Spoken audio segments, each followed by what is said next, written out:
अनीता का देवर बिल्कुल उसके पति का हमशक्ल था। शादी हुई तो अक्सर पता ही नहीं चलता कि पति कौन सा है और देवर कौन सा।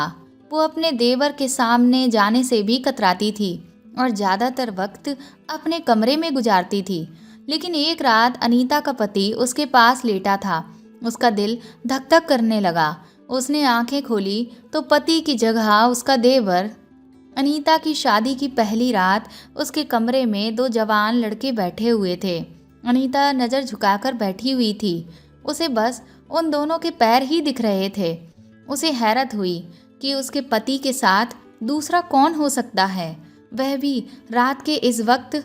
जैसे ही अनीता ने ऊपर की ओर देखा, उसके तो होश ही उड़ गए। जो दोनों लड़के उसके कमरे में थे, उन दोनों की शक्ल एक जैसी थी।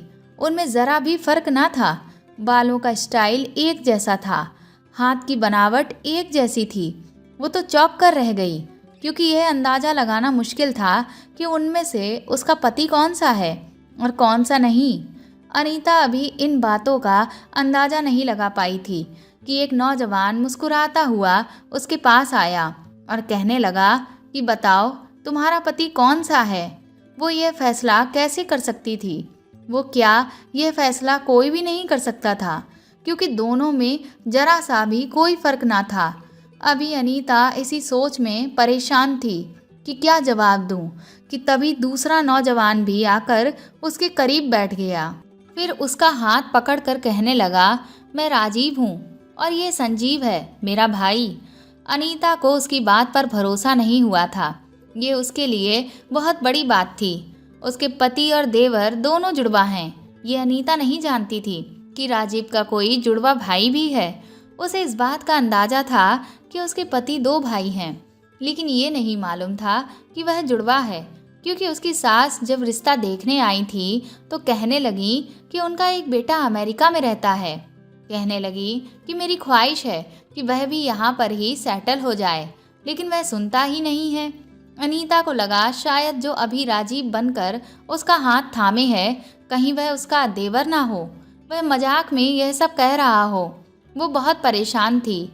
वो चुप सी बैठी थी कि तभी संजीव बेड से उठा और कहने लगा कि यही आपके पति हैं अनीता भाभी। मैं तो यहाँ बस महीने 2 महीने का मेहमान हूँ, फिर वापस अमेरिका चला जाऊँगा। ये कहकर वह कमरे से बाहर चला गया और दरवाज़ा भी बंद कर दिया। अनीता की उड़ती हुई रंगत को देखकर वह राजीव हंसने लगा। कहने लगा, हमें तुम्हारे चेहरे पर यही अंदाज देखने थे कि हम दोनों को देखकर तुम्हें कैसी उलझन होती है। ये कहते हुए उसने अपनी जेब से बहुत ही खूबसूरत अंगूठी का बॉक्स निकाला। अनीता को मुंह दिखाई की अंगूठी पहना दी।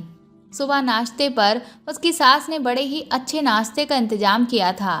अनीता इस बात पर हैरान थी कि उसका देवर भी उसकी सास के साथ किचन में नाश्ता बनाने में बिजी था। अनीता राजीव के साथ कुर्सी पर बैठी थी। संजीव उसके सामने कहने लगा, ये समोसा है अनीता भाभी, इसे खाकर देखें कि कैसा बना है। ये कहकर वह कुर्सी पर बैठ गया। कहने लगा कि आप इस मामले में बड़ी ही बदनसीब हैं, क्योंकि राजीव को एक कप चाय भी बनाना नहीं आता है, लेकिन मेरी बीवी के बड़े ऐश होंगे, क्योंकि मुझे सब कुछ पकाना आता है। संजीव बहुत बातूनी किस्म का था। जब तक नाश्ता करता रहा, उसकी जुबान ट्रैक्टर की तरह चलती रही। अनीता की सास भी खुश मिजाज और बहुत दोस्ताना अंदाज की थी। बहुत जल्दी ही वो अनीता से घुल मिल गई थी।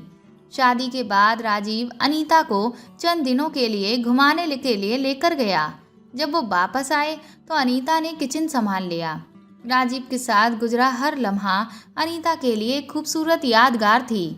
एक बार रात को राजीव के आने से पहले वो उसका तैयार होकर इंतज़ार कर रही थी, क्योंकि उन्होंने उससे कहा था कि वह उसे आज बाहर रेस्टोरेंट में डिनर कराने ले जाएगा। उसकी सास ने भी इजाज़त दे दी थी। जैसे ही दरवाजे पर दस्तक हुई, उसने दरवाज़ा खोला तो सामने राजीव खड़ा था। अनीता ने उसके हाथ से उसके ऑफिस की फ़ाइल ले ली और कहा कि आपको अपना वादा तो याद है ना, मैं बस तैयार हूँ, आप भी फ्रेश हो जाएं और फिर अपना वादा पूरा करें। तभी राजीव गौर से अनीता को देखने लगा और बोला कि कौन सा वादा। अनीता ने उसे घूर कर देखा। उसने कहा, बहाने बनाने की कोशिश मत करें, आपने सुबह खुद कहा था कि आप मुझे बाहर डिनर पे ले जाएंगे। ये सुनकर वह मुस्कुराने लगा, कहने लगा कि मैं कब इनकार कर रहा हूँ। इसके बाद वह कहने लगा, चलो अभी चलो मेरे साथ, कहीं यहाँ ना हो कि मेरा इरादा बदल जाए। अनीता ने कहा, आप अभी ऑफिस से आए हैं, कम से कम एक कप चाय तो पी लो। लेकिन राजीव को शायद ज़्यादा ही जल्दी थी। उन्होंने उसका हाथ पकड़ा और उसे बाहर ले गया। एक खूबसूरत से रेस्टोरेंट में उन्होंने खाना खाया, अनीता को आइसक्रीम भी खिलाई और फिर वापस घर ले आए। जैसे ही वो दोनों घर में दाखिल हुए, सामने उसकी सास के साथ संजीव बैठा था। वो अनीता को देखकर मुस्कुरा रहा था, लेकिन अनीता उसके मुस्कुराने की वजह नहीं जान पा रही थी। उसके बाद राजीव का जोर से हंसना हुआ और वह हंसते हुए उसकी सास के पास जाकर बैठ गया। संजीव ने जोरदार थपकी उसकी कमर पर मारी और कहने लगा कि शर्म नहीं आती तुम्हें? अगर तुम मेरे हमशक्ल हो तो इसका मतलब ये नहीं कि मेरी बीवी के साथ कहीं भी चले जाओ। ये सुनकर तो अनीता चौंक गई और सोचने लगी, वो जिसके साथ में अभी डिनर करके आ रही थी वह राजीव नहीं बल्कि उसका देवर संजीव था। लेकिन उसने तो उसे जरा भी शक नहीं होने दिया कि वह राजीव नहीं है। अनीता ने घूर कर संजीव की तरफ देखा तो फिर से वह हंसने लगा और कहने लगा, तुम पहचान नहीं पाई? मैं मजाक कर रहा था, मैं राजीव ही हूँ और तुम मेरे साथ ही गई थी। संजीव तो मजाक कर रहा था। दोनों ने ताली मारी। अब अनीता को शक हुआ कि उसका पति कौन सा है, वो किसके साथ गई थी और रात को उसके कमरे में कौन आता है। उसे कुछ भी समझ नहीं आता। एक दिन अनीता ने सुना कि उसका पति और देवर आपस में कह रहे थे कि संजीव तू एक महीने और रुक जा, हम मिलकर और मज़े करेंगे। संजीव बोला, भाई मज़ा तो मुझे भी बहुत आ रहा है अनीता भाभी के साथ। ये सुन अनीता सकते में आ गई। सोचने लगी कि क्या हमशक्ल होने की वजह से उसका पति और देवर उसका फ़ायदा उठा रहे हैं, कहीं दोनों ही उसके साथ। ये सोचते सोचते अनीता रुकी और अपनी सोच को नकार बोली, ऐसा नहीं हो सकता, मेरा पति तो बहुत अच्छा है। अनीता की शादी को 1 महीना ही गुजरा था कि उसे चक्कर आने लगे। उसकी सास उसे अस्पताल लेकर गई तो उसे डॉक्टर ने खुशखबरी सुनाई।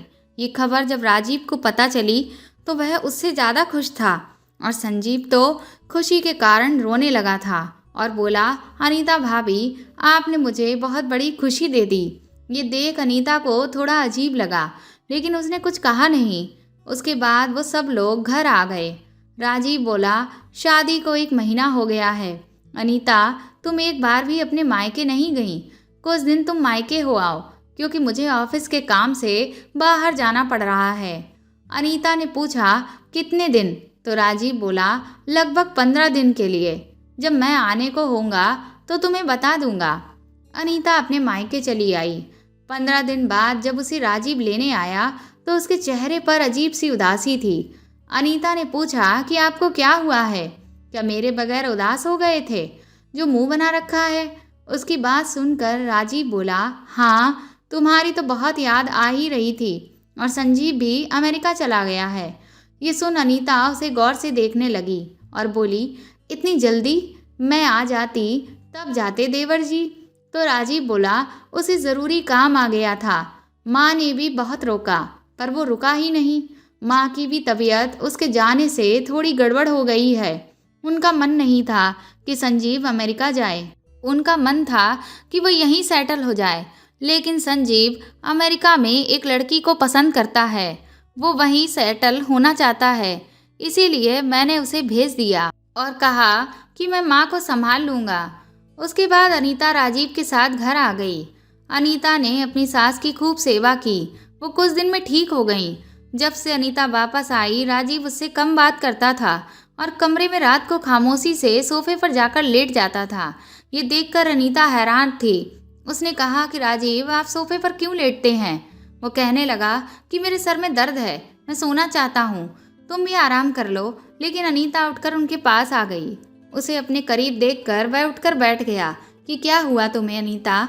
तो अनीता ने कहा, राजीव आप मुझसे नाराज़ हैं क्या? मैं मायके में इतने दिन क्यों रहकर आई हूँ, इसलिए आप सोफे पर सो रहे हैं। उसकी आंखें ना चाहते हुए भी भीगी हुई थीं क्योंकि अनीता तो सोच रही थी कि वो उससे मोहब्बत का इजहार करेगा, लेकिन वह तो मुंह मोड़कर सोने की तैयारी कर रहा था। उसे देखकर कहने लगे कि नहीं, मैं क्यों तुमसे नाराज होऊंगा, तुम्हारा हक बनता है मायके में जाकर रहने का। फिर कहने लगे कि मैं तुम्हारे डॉक्टर से मिलकर आया था, वह कह रहे थे कि आपकी वाइफ बहुत कमज़ोर है, इसलिए बेहतर है कि जब तक बच्चे की पैदाइश नहीं हो जाती आप अपनी वाइफ से दूर रहें, वरना कोई भी नुकसान हो सकता है। राजीव की बात सुनकर अनीता भी परेशान हो गई थी। कहने लगी कि इसलिए मैं चाहता हूँ कि ये पूरा वक्त संभल कर गुजर जाए। तुम आराम से बेड पर सो जाओ, मैं सोफे पर सो जाया करूँगा। सुबह राजीव के ऑफिस जाने के कुछ देर बाद अनीता अपनी सास के कमरे में गई। उसकी सास बहुत उदास थी।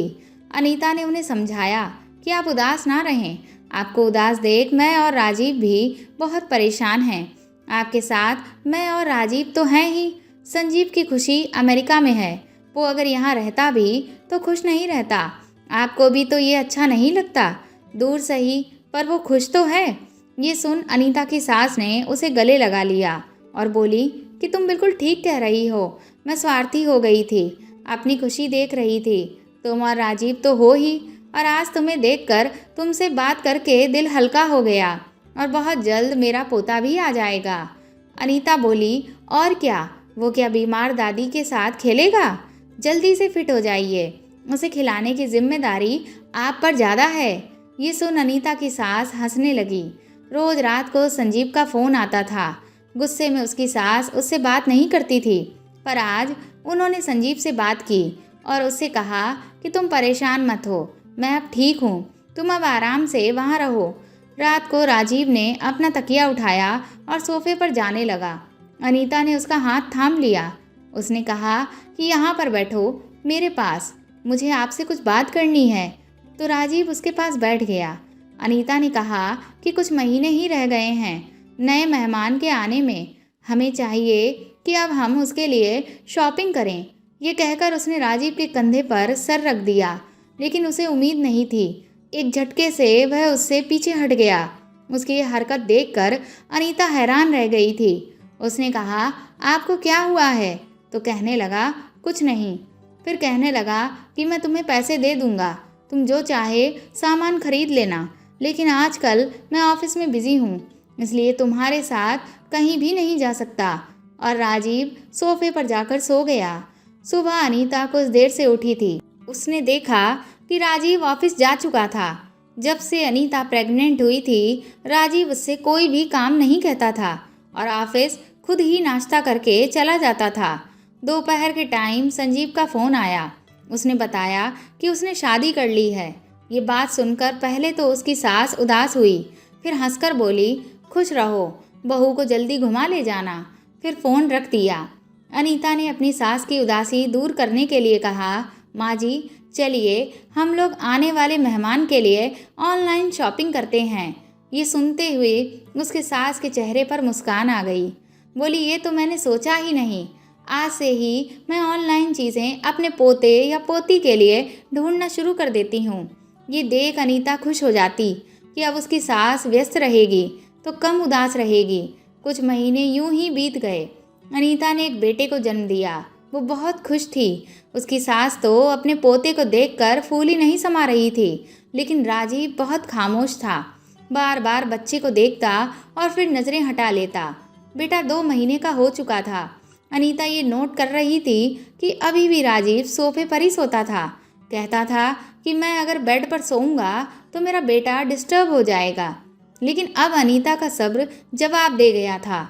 उसने राजीव से कहा कि आज आप मेरे साथ सोएंगे बेड पर, मैं कुछ नहीं जानती। ये सुनकर राजीव के चेहरे की रंगत बदल गई। अनीता ने उसका हाथ पकड़ उससे कहा कि अब आपके पास कोई भी बहाना नहीं है, आप क्यों मुझसे दूरी बना रहे हैं। राजीव ने उसके हाथ से अपना हाथ अलग किया और राजीव की आंखों से आंसू बहने लगे। कहने लगे कि मैं सब्र करके थक चुका हूँ। अनीता तो कुछ समझ नहीं पा रही थी कि वह ऐसा क्यों कह रहा है। कहने लगा कि मैं तुम्हारा पति नहीं हूँ और ये मेरा बच्चा नहीं है, मैं तो संजीव हूँ। ये सुनकर तो अनीता का दिल बैठने लगा था। उसने कहा कि तुम यहाँ कैसे, तुम तो अमेरिका गए थे, और राजीव कहाँ है? इतनी रात को मेरे कमरे में आना, इतना बड़ा मजाक तुम्हें शोभा नहीं देता। और अनीता सोचने लगी कि रात के इस वक्त राजीव ने उसे कमरे में आने की इजाज़त आखिर कैसे दे दी थी। वह बोली, तुम्हें शर्म नहीं आती? इस वक्त मेरे कमरे में क्या कर रहे हो? वो कमरे से बाहर जाने लगी। संजीव ने उसका हाथ पकड़ लिया। ये देख अनीता घबरा गई। उसके बाद संजीव ने जो सच बताया उसे जानकर तो अनीता की दुनिया ही पलट गई। उसने कहा कि राजीव भैया ने ही मुझे आपके पास भेजा है। अनीता चौंक गई। बोली, राजीव ने कहा है कि अनीता भाभी, मैं आज आपको एक सच बताऊंगा, गौर से सुनिएगा। उसने उसे राजीव का जो सच बताया उसे सुनकर उसके पैरों के नीचे से ज़मीन निकल चुकी थी। वह कहने लगा कि जब आप मायके गई थीं तो उस वक्त राजीव भैया ऑफिस के काम से दूसरे शहर गए थे। वहाँ से एक दिन मेरे पास फ़ोन आया कि मीटिंग पे जाते वक्त उनका एक्सीडेंट हो गया है, उनकी हालत ख़राब है, वो हॉस्पिटल में हैं। मैं तुरंत घर में बहाना बनाकर वहाँ के लिए निकल गया। भैया की हालत बहुत ख़राब थी, उनका बचना मुमकिन नहीं था। भैया ने मरते वक्त मुझसे कहा कि मैं उनकी मौत की बात माँ को ना बताऊं, वो बर्दाश्त नहीं कर पाएंगी, और आपका ध्यान रखने को कहा और आपके बच्चे का ध्यान भी रखने को कहा। उसके बाद वो हमें छोड़कर चले गए। वो फूट फूट कर रोने लगा। अनीता तो ये बात सुनकर कई कदम पीछे हट गई। उसने अपने मुंह पर हाथ रख लिया। उसे लगा कि वह उसे मौत की सज़ा सुना रहा है। उसने कहा कि तुम झूठ बोल रहे हो, ऐसा नहीं हो सकता, मैं तो रोज़ाना इस घर में, और राजीव तो, वो कह रही होती। तभी संजीव बोला, मैं पिछले कई महीने से राजीव बनकर आप लोगों को दिख रहा हूँ, क्योंकि मेरी माँ ये सदमा बर्दाश्त नहीं कर सकती, और आपकी भी हालत ऐसी थी कि अगर मैं आपको पहले बताता तो शायद मेरे भाई की निशानी भी खत्म हो जाती, और मैं चाहता था कि मेरे भाई की औलाद इस दुनिया में ज़रूर आए। वो कहने लगा कि मेरी आपसे गुजारिश है कि आप माँ से कुछ मत कहिएगा, क्योंकि उनके लिए तो मैं अमेरिका चला गया हूँ और रोज़ घर के बाहर से उन्हें फ़ोन करके अपने हाल चाल दे देता हूँ। उनके लिए तो संजीव हमेशा के लिए अमेरिका चला गया है, और वहाँ से संजीव अब कभी वापस नहीं आएगा। संजीव एक नाकारा बेटा भले ही साबित हो जाए, पर राजीव भैया का सच उनके सामने नहीं आना चाहिए। मैंने राजीव भैया को वादा दिया है, मैं यहाँ राजीव बनकर रहूँगा। ये सुनकर अनीता ने कहा, तुम राजीव बनकर कैसे रह सकते हो? संजीव कहने लगा कि मैं आपसे शादी कर लूँगा। ये शादी मेरी माँ की नज़र में नहीं आनी चाहिए। उन्हें हमेशा यही लगना चाहिए कि मैं ही राजीव हूँ, और मैं आपको भी अकेला नहीं छोड़ सकता। आपका और अपने भतीजे का मैं सहारा बनूँ, ये भी मुझसे राजीव भैया ने कहा था, इसीलिए मैं आप लोगों को छोड़ नहीं सकता हूँ। फिर संजीव ने अनीता से कोर्ट में जाकर शादी कर ली। अनीता भी अपने बच्चे के लिए और अपनी सास के लिए इस शादी के लिए तैयार हो गई थी। 10 साल बीत गए इस बात को, और अनीता की सास अभी भी यही समझती है कि राजीव भी यहाँ रहता है, और संजीव ने अमेरिका में शादी करके हम लोगों को बिल्कुल भुला दिया है। शायद ये राज उसकी सास को कभी नहीं पता चलेगा। तो दोस्तों, आपको ये कहानी कैसी लगी हमें कमेंट करके ज़रूर बताएं, और प्लीज़ इस कहानी को ज़्यादा से ज़्यादा शेयर करके मेरे चैनल को सपोर्ट करें। आप चाहें तो मुझे सुपर थैंक्स भी दे सकते हैं, और अगर आप मेरे चैनल पर नए हैं तो सब्सक्राइब करके बेल आइकन ज़रूर दबा दें, ताकि आगे आने वाली सारी कहानियाँ भी आप पढ़ सकें। Thank you.